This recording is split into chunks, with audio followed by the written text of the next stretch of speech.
I woke up in a novel. And not just any novel, but one of those trashy web novels about an overpowered protagonist. The first thing that happens? My fiancée wants to break off our engagement. She said I was a lost cause, beyond redemption. I just laughed. Seriously, who gets it? I spent my whole life grinding, finally kicked the bucket, and now I'm reborn into a story where I have to grind again. No thanks. This engagement is definitely off. I just want to chill out and do nothing. But why, when all I want to do is embrace the chill life, does my ice-cold ex-fiancé keep looking at me so strangely? I open my eyes to the dazzling sight of an outrageously luxurious crystal chandelier. A middle-aged man in a tailored suit, hair perfectly slicked back, stood respectfully beside my bed. Mr. Sterling, you're awake. Ms. Jennings is waiting in the parlor. Regarding the annulment of your engagement. A sharp pain lanced through my head, and a flood of information poured in. Ryan Sterling, had transmigrated. I was now the male lead of this novel-titled urban legend, The Tycoon's Return. In this moment, it was the very first scene of the story. The Ice Queen CEO, my fiancé, about to dump me, the good-for-nothing scion of a powerful family, in front of everyone. According to the original plot, I'd be brutally humiliated, then awaken my latent powers and memories, beginning my epic journey of revenge and success. But in my last life, I was a corporate drone who clawed his way up from the bottom to become a CEO of a Fortune 500 company, only to die from overwork in my office. Do it all again? I'm exhausted. Just let it burn. Got it. I threw off the covers, my bare feet sinking into the plush, expensive carpet. Mr. Henderson, our butler, blinked, clearly surprised by my calm.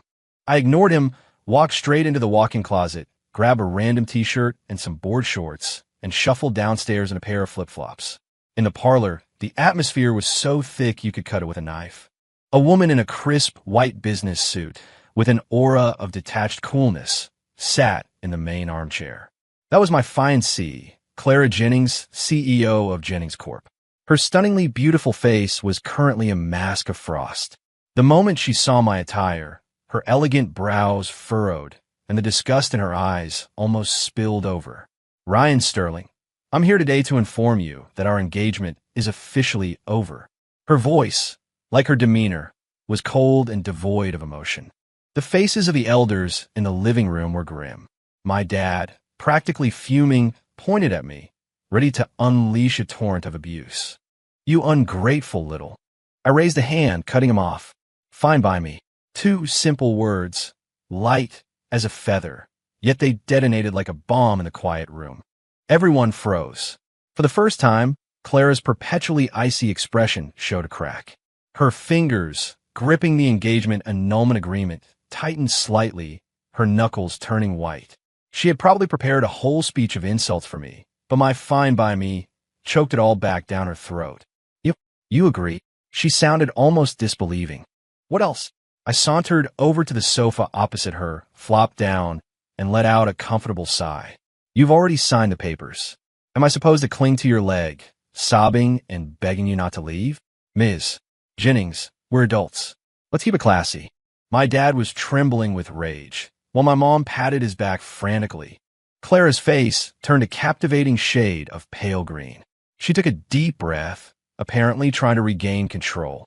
Since you agree, that's fine. This support Sterling Enterprises has provided me over the years, I'll compensate in the form of projects. Jennings Corp. can offer a 10% premium on that south side land parcel. Hold it. I cut her off again. I looked at her and smiled. Ms. Jennings, are you misunderstanding something? Our family's engagement was a business alliance, a mutual exchange of benefits. You don't like me? You want to break it off? No problem. But to dismiss me like I'm some beggar? Isn't that a bit rude?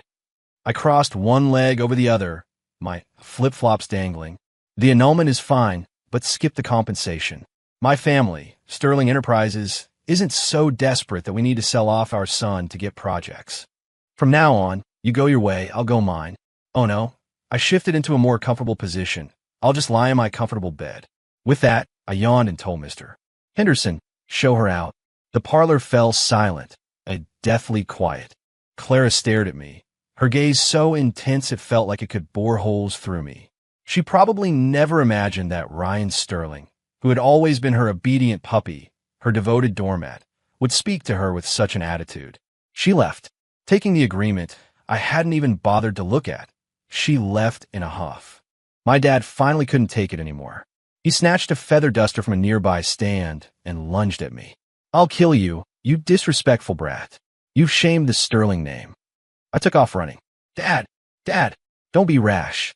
It's not worth getting upset over a woman. Don't you dare. Do you know how important the Jennings girl is to Sterling Enterprises? Important my foot. She's dumping me. Are you serious? You want me to beg her? I'd rather starve, die on the streets, jump off a cliff, than be her doormat.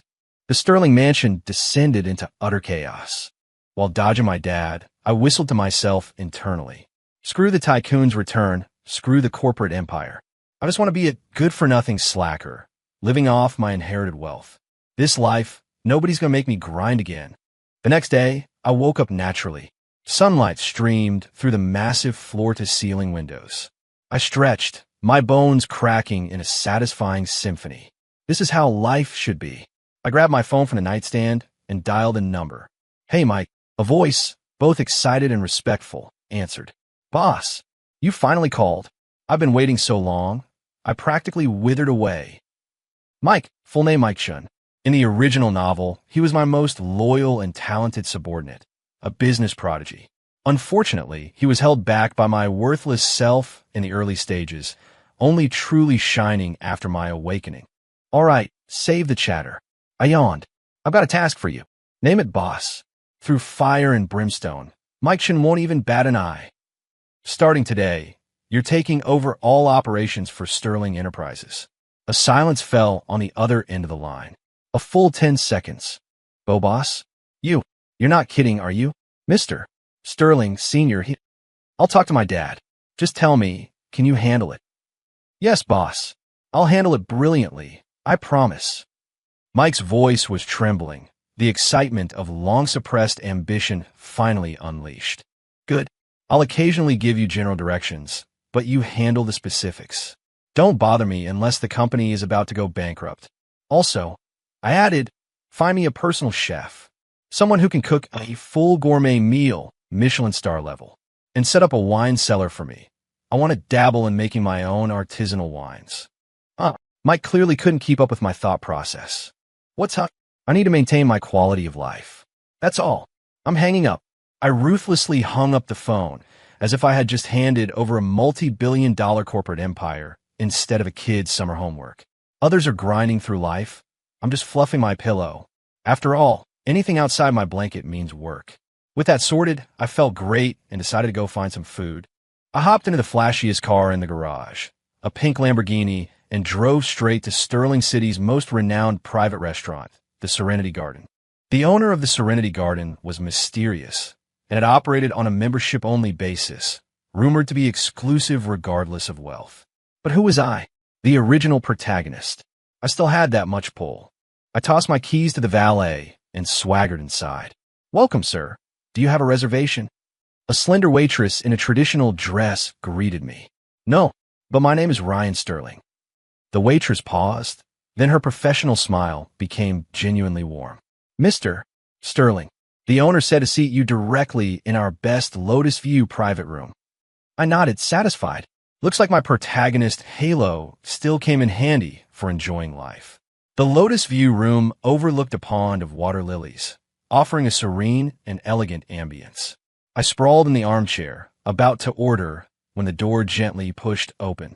A girl in a plain white dress, with long hair cascading to her waist, walked in. She froze when she saw me. The girl was beautiful, not Clara's aggressive, cold beauty, but a gentle, classical charm that made you feel like you were basking in a spring breeze. Her brows were like distant mountains, her eyes like autumn waters. My mind went blank with a jolt. Female lead one, Sophia Miller. In the original novel, after my engagement was annulled, I met her at a business gala when I saved her from a sticky situation. I didn't expect to run into her here today. "Excuse me, I seem to have taken a wrong turn." She gave a slight bow, preparing to retreat. "Wait," I called out as if possessed. "Are you Sophia Miller?" A flicker of surprise crossed her eyes. You know me? Of course, I knew her. I also knew that the Serenity Garden was owned by her family. And I knew that her family was an even more formidable, reclusive power than the Jennings family. And I knew that she was my future. Hold on. I've already decided to lie flat. What do I need a female lead for? Women only slow down my enjoyment of life. With that thought, I immediately discarded any inappropriate notions, plastering on the face of Playboy. Not really. Just saw how pretty you were and wanted to introduce myself. Care to join me for a meal? Gorgeous. Sophia's smile faded slightly, but remained polite. No, thank you. I have other plans. She turned to leave. Just then, the private room door was kicked open. A pot-bellied, reeking of alcohol, middle-aged man barged in, followed by 2 bodyguards. Soph, why were you running? Tony here ain't gonna eat ya. The man's eyes lit up when he saw Sophia, and he reached out a greasy hand to grab her. Sophia gasped, her face turning pale as she recoiled. I sighed. Well, damn. Looks like the hero saves the beauty trope is unavoidable. Sophia retreated to my side, her wide, startled eyes filled with a mix of fear and an unspoken plea. The greasy man's gaze finally landed on me, immediately turning hostile. Who are you? Trying to steal my woman? I leaned back in the chair, not moving a muscle, simply picking up the teacup on the table and blowing on its hot contents. Who I am isn't important. What's important is that you, right now, immediately get out of that door and I can pretend nothing happened. My tone was flat, as if discussing the pleasant weather. The greasy man guffawed as if he'd heard the funniest joke, his jowls jiggling. Kid, do you know who I am? I'm Tony the Shark Moretti. I own the entire West End. You dare talk to me like that? Oh, Tony Moretti? I nodded. Never heard of you. You're asking for it. Tony, enraged by my dismissive attitude, waved a hand. Throw him out and feed him to the fish. The 2 bodyguards immediately advanced on me. Sophia nervously clutched the corner of my shirt. I patted her hand reassuringly, remaining unperturbed. I'll give you one more chance. Get out now, or I'll make sure you can't show your face in Sterling City. Tony scoffed. Just you, pretty boy? I said nothing more, just pulled out my phone and dialed a number. Hey, Mr. Henderson, I'm at the Serenity Garden having lunch. Some guy named Tony Moretti claims he owns the West End and wants to feed me to the fish. Handle it. With that, I hung up. The entire exchange took less than 15 seconds. Tony was momentarily stunned by my nonchalant actions, then burst into even more boisterous laughter. Ha, calling for backup? Kid, you think this is a movie? I'm telling you, not even the president himself can save you today. The words were barely out of his mouth when his own phone rang. Tony impatiently answered, roaring, Who is it? Can't you see I'm busy? Whatever was said on the other end, Tony's arrogant expression instantly froze. Sweat broke out on his forehead, and his face turned visibly pale. Mr. Hayes, you're calling me. No, that's not it. I didn't know he was a friend of your friend. Yes, I was wrong. I'm leaving immediately. Tony hung up, shaking like a leaf. He looked at me, his eyes filled with terror. He dropped to his knees with a thud, slapping himself hard on both cheeks. Mr. Sterling, I had eyes but couldn't see Mount Ty. I am scum. Please, sir, be magnanimous and spare me this once. I didn't even bother to lift an eyelid. Get out. Yes, sir. Tony fled as if granted a reprieve, scrambling out of the room, his 2 bodyguards having already vanished in fright. Silence returned to the private room. Sophia looked at me, her beautiful eyes shining with admiration. Thank you. Her voice was soft and sweet. Just doing my civic duty. I slouched back into my chair. Now, can we share a meal? I'm quite bored eating alone. This time, she didn't refuse, sitting down opposite me. My name is Sophia Miller. I still don't know yours. Ryan Sterling. She whispered my name softly, a lovely dimple appearing at the corner of her lips. That's a nice name. I looked at her smile, and my heart inexplicably skipped a beat. Damn it, this irresistible charm. We had a delightful meal. Sophia wasn't like Clara. She loved to laugh. Her personality, gentle yet with a touch of playfulness. We talked about food, travel, and all sorts of interesting things. She seemed curious about everything about me. You seem different from what the rumors say, she remarked as we were leaving. Oh, what do the rumors say about me? I asked with interest. She pursed her lips, a little embarrassed. They say you're uneducated, a playboy who only knows how to party. Am I not right now? I gestured to myself, driving a flashy sports car, coming to the fanciest restaurant, and flirting with a respectable young woman. Sophia giggled, shaking her head. No, it's different. Your eyes. They have stars in them. I froze. Looking into her clear, deep eyes, I felt a flicker of doubt about my decision to lie flat for the first time. Perhaps lending a hand occasionally wouldn't be so bad. After parting ways with Sophia, my good mood lasted until I got home. But the moment I walked in, I saw my dad sitting on the sofa with a grim expression, holding a newspaper. Look at what you've done. He slammed the newspaper onto the coffee table. I picked it up.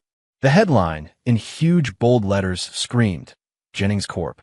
Faces major crisis. Sterling Enterprises annulment may be the biggest winner. Below, it was a picture of Clara Jennings looking grim at a press conference. I raised an eyebrow. The plot had begun. In the original novel, Jennings Corp. was sabotaged by a competitor on an overseas cooperation project, almost leading to a capital chain rupture. And behind that competitor, Sterling Enterprises had played a role. Of course, that was the awakened me, pulling the strings from behind the scenes.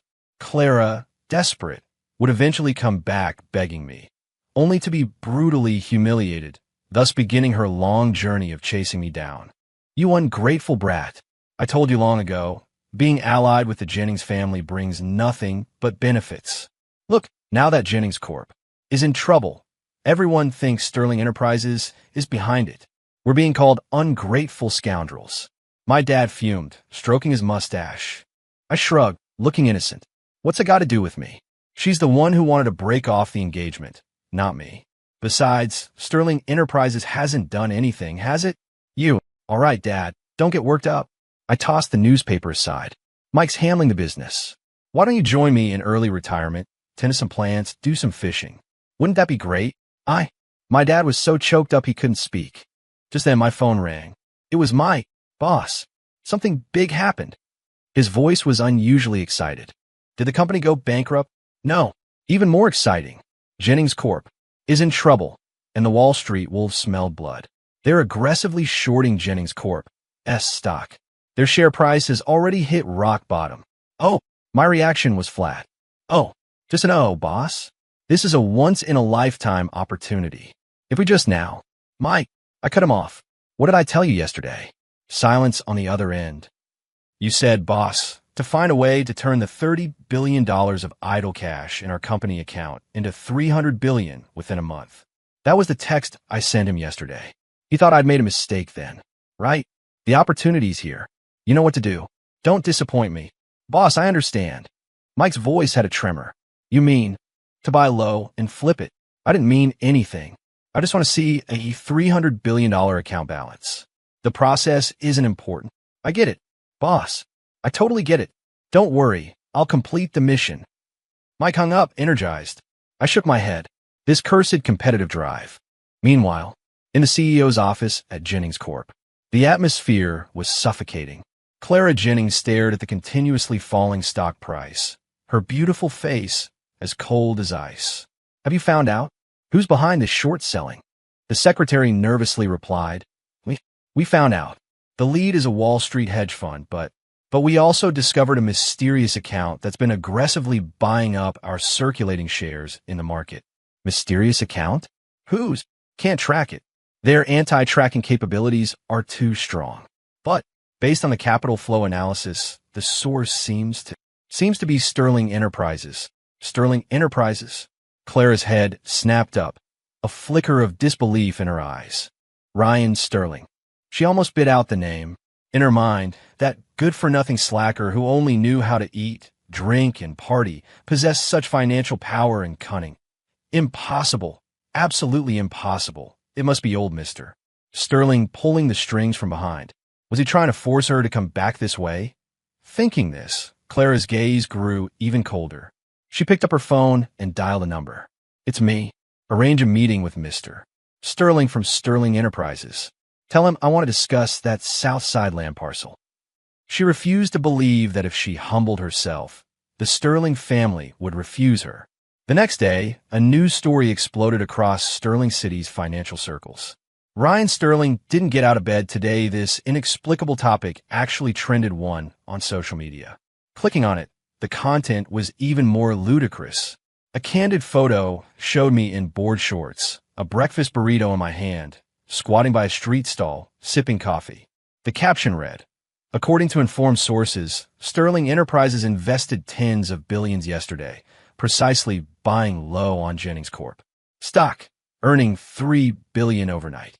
Yet, Sterling Enterprises' young heir, Ryan Sterling, was spotted this morning at 7 a.m. eating breakfast at a street stall. According to the stall owner, Graham Rose, Mr. Sterling even burped after eating and said he was going home to catch some more Z's. The comments section blew up. Holy crap! Orchestrating a multi-billion-dollar play while slurping noodles at a street stall? What kind of god-tier move is this? Talk about psychological warfare. Clara Jennings is pulling her hair out at the office. Ryan Sterling is sleeping in, and the stock price still hit maximum gains. I declare from today on, Ryan Sterling is my new male god.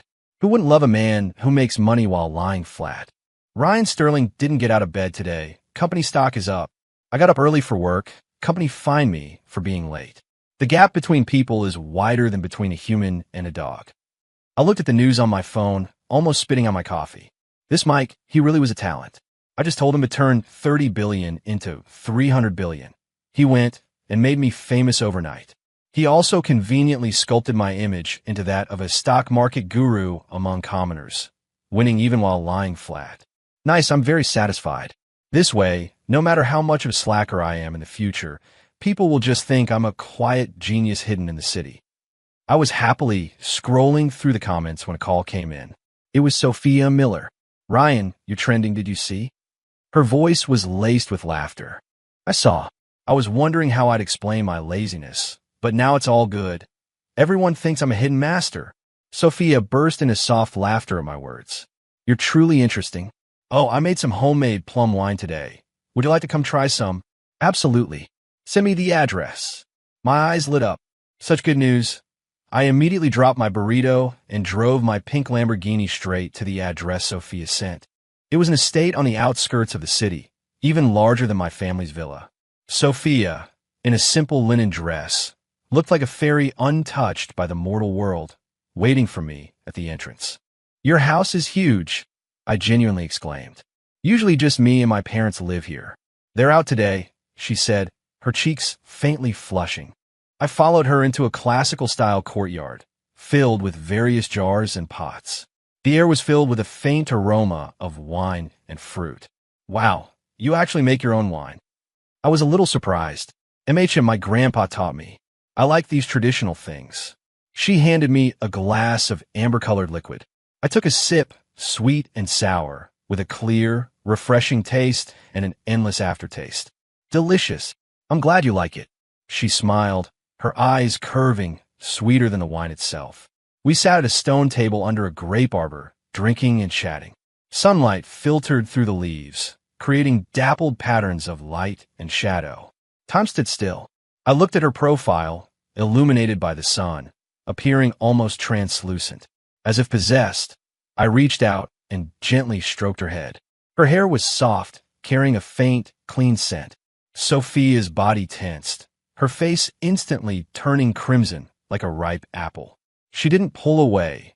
Instead, she lowered her head slightly, exposing her fair, slender neck. The atmosphere suddenly became a little intimate. My heart started to beat erratically again. I looked at her, and she looked back at me. Our eyes met, and the air seemed to crackle with electricity.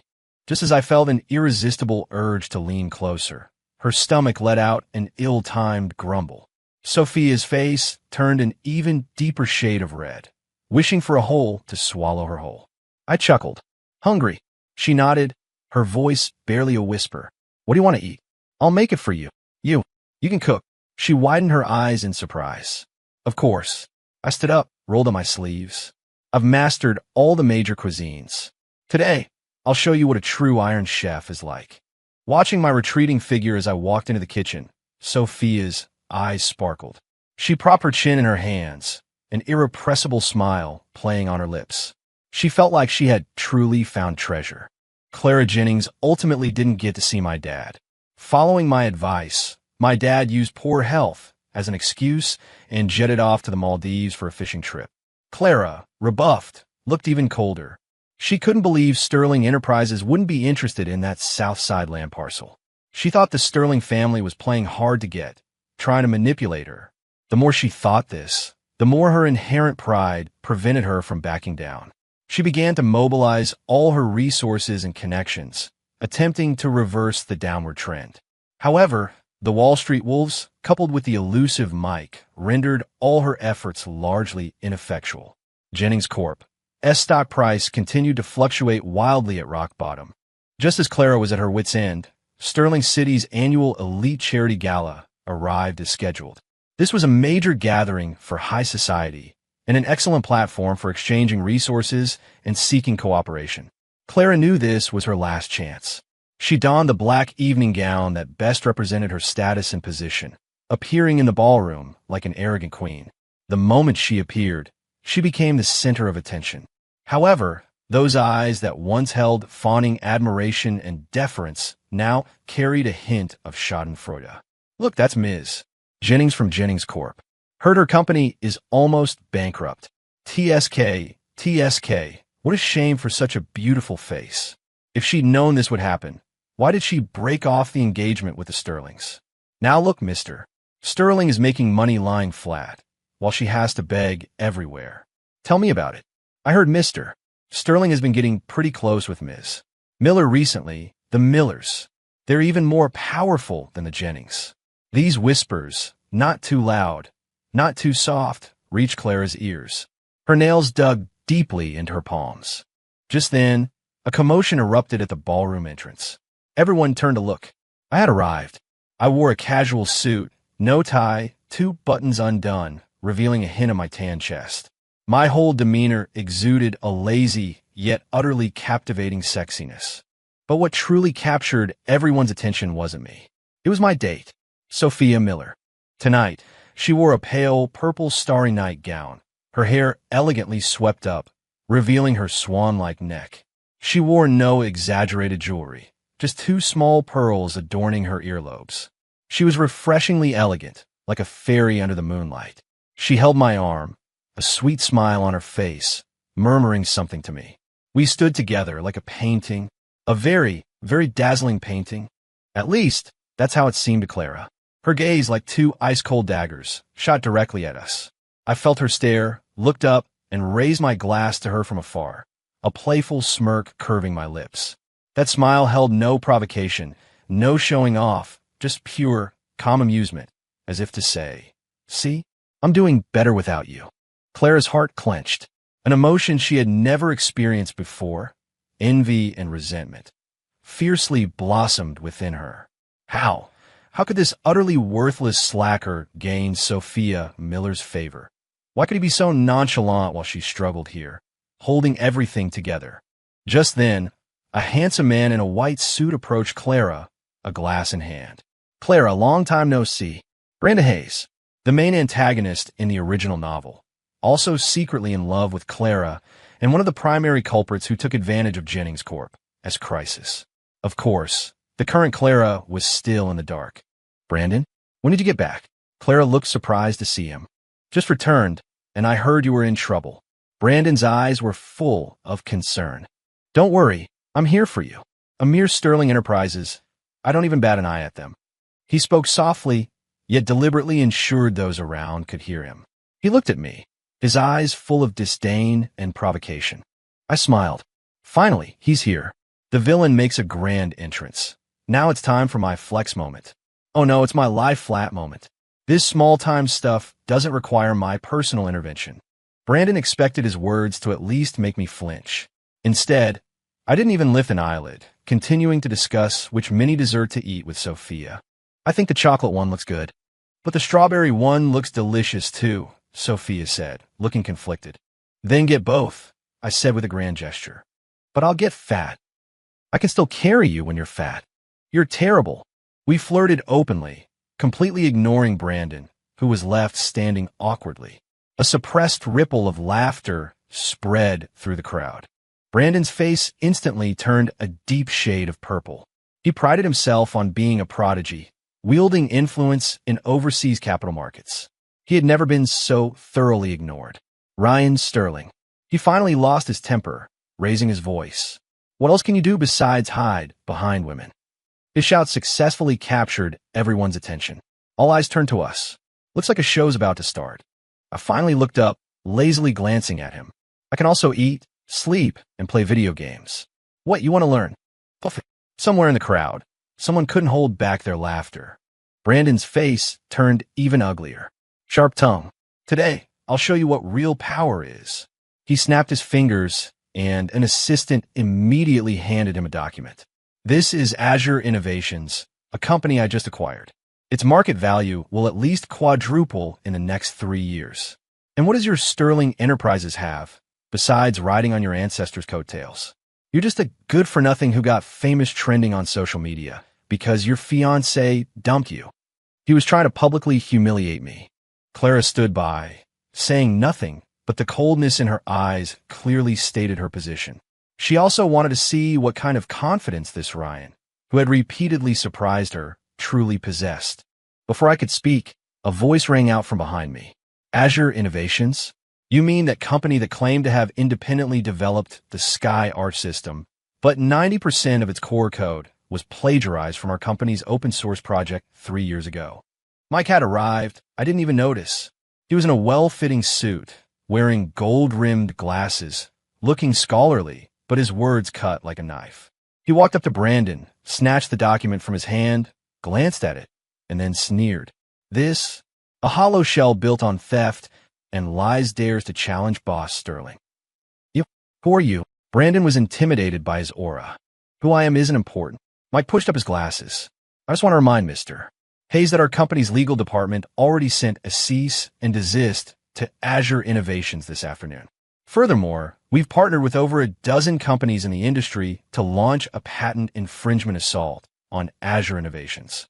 I estimate that in less than 3 days, that company will file for bankruptcy protection. What? Brandon's face went completely pale. All right, Mike said, as if remembering something. I forgot to introduce myself. I'm Mike Chun, head of a rather insignificant investment division under Sterling Enterprises. As for our boss, Sterling, Mike turned and respectfully glanced at me. His main job right now is researching how to find the most comfortable position to lie flat in among 100 different options. The entire ballroom was silent. You could hear a pin drop. Everyone stared at Mike and me as if we were freaks. A subordinate dares to publicly humiliate a financial titan who returned from Wall Street. A boss confidently lets his subordinate fight his battles, while he just focuses on lying flat. What kind of surreal company was Sterling Enterprises? Brandon's face was beyond description. He looked as if he'd been stripped naked in public, utterly mortified. Just then, a booming voice rang out. Well said. A white-haired but vigorous old man clapped as he emerged from the crowd. Mr. Goldstein. Someone recognized him as Mr. Harvey Goldstein, the highly respected president of the Sterling City Chamber of Commerce. Mr. Goldstein walked up to me, scrutinizing me from head to toe, his eyes full of approval. Remarkable, truly remarkable. Young Sterling, you're excellent. You have guts. You know how to delegate, how to use people. That's the mark of someone destined for greatness. Far better than certain swaggering greenhorns. He pointedly glanced at Brandon Hayes. Brandon's face went completely white. Receiving Mr. Goldstein's endorsement was more valuable than 100 project partnerships. I looked at Mr. Goldstein and smiled. You're too kind, Mr. Goldstein. I'm just genuinely lazy. Ha ha. Lazy is good. Lazy is wonderful. Mr. Goldstein roared with laughter. Young man, would you be interested in joining this old man for a game of chess? I knew it. This was an olive branch. Genuine recognition from the top tier of society. Before I could reply, Sophia answered for me. Grandpa Goldstein, he's not lazy at all. He can cook, make wine, and even tell me stories. He's amazing. Her tone of pride and admiration was undisguised. The entire ballroom was once again bombarded with a public display of affection. Meanwhile, standing in the corner, Clara Jennings watched me, surrounded by people, laughing and chatting, with Sophia happily by my side. Her heart felt as if it were being tightly squeezed by an invisible hand. The pain made it hard to breathe. For the first time, she began to wonder, was breaking off the engagement a mistake? After the gala, Clara couldn't sleep. Scenes from the banquet replayed in her mind. Ryan's laziness, Sophia's sweetness, Mike's sharpness missed her. Goldstein's praise, and her own loneliness, like an outsider looking in. That good-for-nothing she once disdained had, unknowingly, reached a height she now had to look up to. And it all seemed to have started when she proposed the annulment. She was unwilling to accept it. Early the next morning, she, for once, didn't go to the office. Instead, she had her assistant gather all information about Ryan Sterling. From his birth to the present, every detail. The files were thick, but the content was sparse. Aside from partying and causing trouble, there were almost no highlights. Until the last month, his life trajectory seemed to have been put on fast forward. The annulment, reorganizing Sterling Enterprises, meeting Sophia Miller, targeting Jennings Corp, stock speculation, publicly humiliating Brandon Hayes at the gala. Each event was completely contrary to his previous image. Coincidence? Clara murmured to herself. She didn't believe in coincidences. She opened an encrypted folder containing information she'd paid a hefty sum to a private investigator for. It detailed Sterling Enterprises' internal capital flows and high-level email exchanges over the past month. When she saw that every multi-billion-dollar capital transfer order that stirred up Sterling City's financial waters ultimately pointed to Ryan Sterling's personal email. When she saw that Mike Chun sent a detailed report email thousands of words long every day, and Ryan's replies were always just one word, read or okay, her pupils constricted sharply. So, it really was him. Everything. He was orchestrating it all from behind the scenes. The man who woke up naturally every day, in board shorts, drinking coffee at a street stall, was the true helmsman of the Sterling Enterprises business empire. He wasn't a good-for-nothing. He was just too lazy to play the world's game anymore. A huge sense of absurdity and defeat swept over Clara. She felt like a clown. Her self-important pride, in his presence, had become a colossal joke. She slumped weakly against the back of her chair, her gaze vacant as she stared out the window. Her phone lit up on the table, a news notification. The headline read, "Pet romance? Mr. Sterling's and Ms. Miller's dogs are actually childhood sweethearts." The photo showed a handsome golden retriever and an adorable Samoyed playfully rolling on the grass together. The golden retriever was Ryan's, named Buddy. The Samoyed was Sophia's, named Daisy. According to the report, the two dogs were boarded at the same pet store when they were very young and had an incredibly close relationship. A few days ago, Ryan and Sophia took their respective dogs to the park, and the two dogs rekindled their old flame the moment they saw each other, ditching their owners to play together. Clara looked at the photo. Ryan and Sophia stood off to the side, smiling with helpless affection at the two dogs. Her heart ached again. Even their pets had been together earlier than she and Ryan. She had lost utterly. Brandon Hayes Azure Innovations, as Mike predicted, declared bankruptcy within 3 days. Brandon himself was placed under investigation for commercial fraud and patent infringement. The prodigy who returned from Wall Street hadn't even had a chance to make his mark in Sterling City before exiting the stage in the most humiliating way possible. And the orchestrator of all this, Ryan Sterling, was currently in Sophia Miller's courtyard, teaching her how to seal a jar of freshly brewed peach wine. See, you cover the mouth of the jar with a lotus leaf, then tie it securely with rope, and finally seal it with mud. That way, the wine's aroma won't escape. I guided her hand, my warm breath tickling her ear. Sophia's face was flushed, whether from the sun or from shyness. I couldn't tell. "Ryan, you seem to know everything." She looked up, her eyes sparkling. "Basic stuff," I said, pretending to be profound. After all, a qualified lie-flat youth must master enough skills to ensure they can lie flat comfortably and with quality. "What nonsense," she playfully glared at me. But the corner of her lips couldn't help but turn up. Just then my phone rang. It was Mike. His voice, for the first time, carried a hint of gravity. Boss, something's happened. The people behind Brandon Hayes have made their move. Who? A branch of the Rothschild family, a massive overseas capital group. They've teamed up with over a dozen institutions and are launching an indiscriminate attack on the entire Sterling City stock market. Their goal is to harvest all of us. I raised an eyebrow. Oh wow, playing for such high stakes? This wasn't in the original novel. Looks like my butterfly effect attracted an even more powerful enemy. What about Jennings Corp? I asked. They're hit the hardest. They were already on the brink, and now they're the first target of this attack. I doubt they'll last past this afternoon. And us. We're under immense financial pressure. Their offensive is relentless. While we prepare in advance, but, boss, this time, it might really require your personal intervention. I fell silent. I glanced at Sophia, whose face was filled with worry, and smiled. What's the panic? If the sky falls, I'll hold it up. Gather all available funds and secure our core assets. Also, allocate a portion of the funds to save Jennings Corp. Save Jennings Corp? Mike was stunned. Boss, we're barely holding our own. Execute the order. Yes, boss. I hung up. Sophia asked anxiously, what happened? Nothing, just a few small-time crooks trying to steal from us. I said dismissively. She looked at me, her eyes incredibly firm. Ryan, I believe in you. Just then, her phone rang too. It was her father. Sophia answered, her expression gradually growing serious. After hanging up, she looked at me, taking a deep breath. Ryan, my dad said Miller Holdings can mobilize $30 billion to help you. I was a little surprised. Your dad agree? MHM. Sophia nodded. I told him, my man, I believe in him. He's worth it. I looked at her, and the softest part of my heart was deeply touched. I stepped forward and hugged her tightly. Silly girl. For something this small, you don't need to sell your soul to save me. I pulled out my phone and opened an encrypted app one hadn't used in a long time. The interface displayed a skull icon. I sent a message. King call. All members online.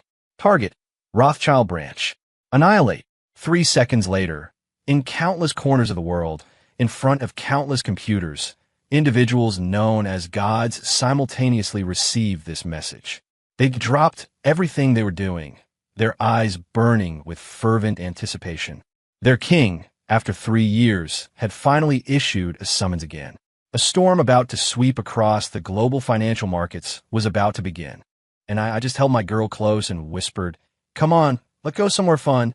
The place I took Sophia was the top floor of Sterling Enterprises headquarters. A never-before-seen, private command center exclusively for me. There were no offices here, no files, just a massive, circular monitoring room made up of hundreds of screens. At this moment, every screen flashed with dense data and stock charts.